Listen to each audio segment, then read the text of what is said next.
Hey everyone, this is PrinceWatercress, and welcome back to Let's Play Alex Kidd in Shinobi World. We are now on round 3. After completing round 2, which had us fighting that little statue that was shooting all the helicopters out of its mouth. We are now in the jungle, and as soon as you get close enough to that toucan, it will come at you. Be ready to strike. Climb all the way up these ropes. Just hold up to grab on. And then hold the direction you want to jump. Press jump while holding that direction, and you'll drop off.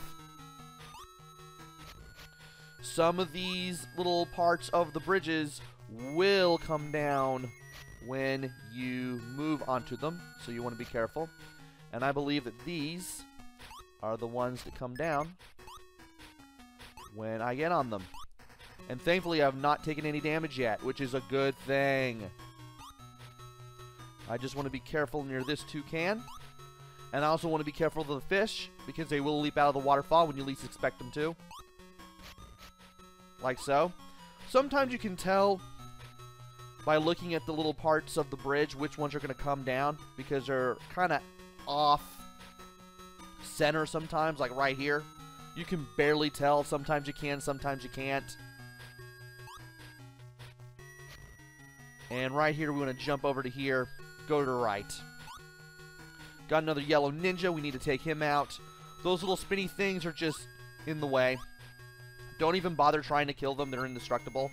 Ow! Okay, I'm going to get rid of this guy and this guy. That toucan over there. Need to drink some tea real quick. The toucans here will dart in onto the screen, then they'll move back and forth, and whenever they stop, they shoot out little thunderbolts. Oh, come on. Well, at least I'm not losing any health. Oh, by the way, if you duck down and attack while standing on top of a chest, you will break it. Definitely want to break this one, because this is how we're going to get the tornado. Finally get to show it off this time. We're only a tornado for a very short amount of time, but it will get us over that spike pit, which thankfully is not insta-kill. And I want to be careful right here. Just jump right on through. Can't believe I managed to get past that without taking damage. And we are now done with the first section of round 3. I need to drink some more tea because reasons. So we got some lava drops. And some of the ceiling spikes are a little brighter than others.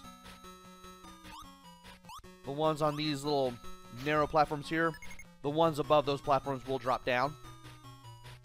You want to watch out for the potaboos. Wow!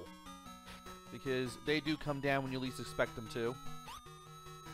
And even the little sprite of the lava drop hitting the ground, that will still damage you, so you still want to be careful. Ow! And you want to make sure that those little slimes don't hit you when you hit the big one and it splits into 4. That was neat. I just now realized that these things not only remind me of Donald Duck and the Lucky Dime Caper, but also Mega Man 2. That's something. And now, once we go down this rope, or drop down, depending on what you prefer to do, you got these little mine carts. You want to keep jumping on them so that way you stay on.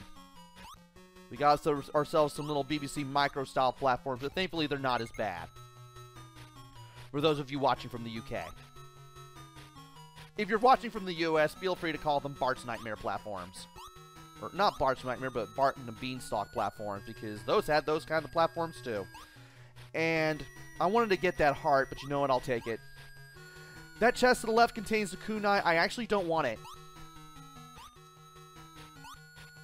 And if you leap to the right on those platforms, just when they're about to go into the lava, you'll be able to leap on to the next one. Just because of how fast these platforms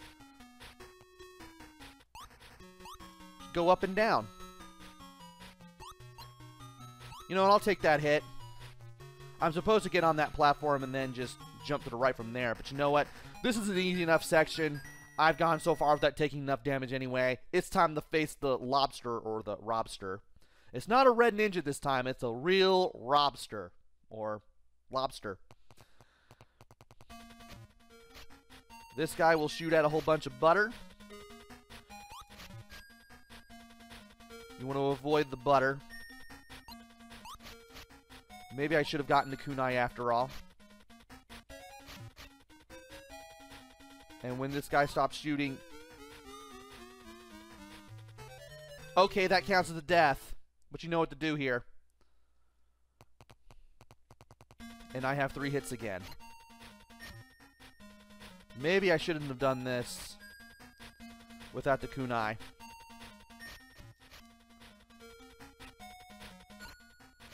And this guy does follow you around. I'm amazed. There we go. That's how you do it with the sword. That was a terrible idea on my behalf, though. I shouldn't have done that. But we did beat the lobster.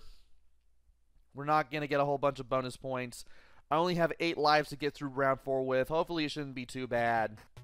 Because round 4 is the final battle.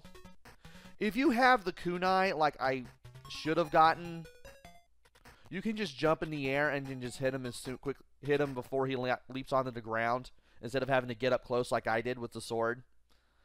Yeah, I should have just done this with the kunai. But Hanzo is the final boss. And we have some... Oh, we start out with 3 hits in case we have less than that at the beginning of a round. And we have little cannonballs that we need to deal with. But we will deal with the things in round 4 in the next video. Join me next time when we go through the 4th and final round of Alex Kidd in Shinobi World. Until then, this is PrinceWatercress. Take care, stay safe, and thanks for watching!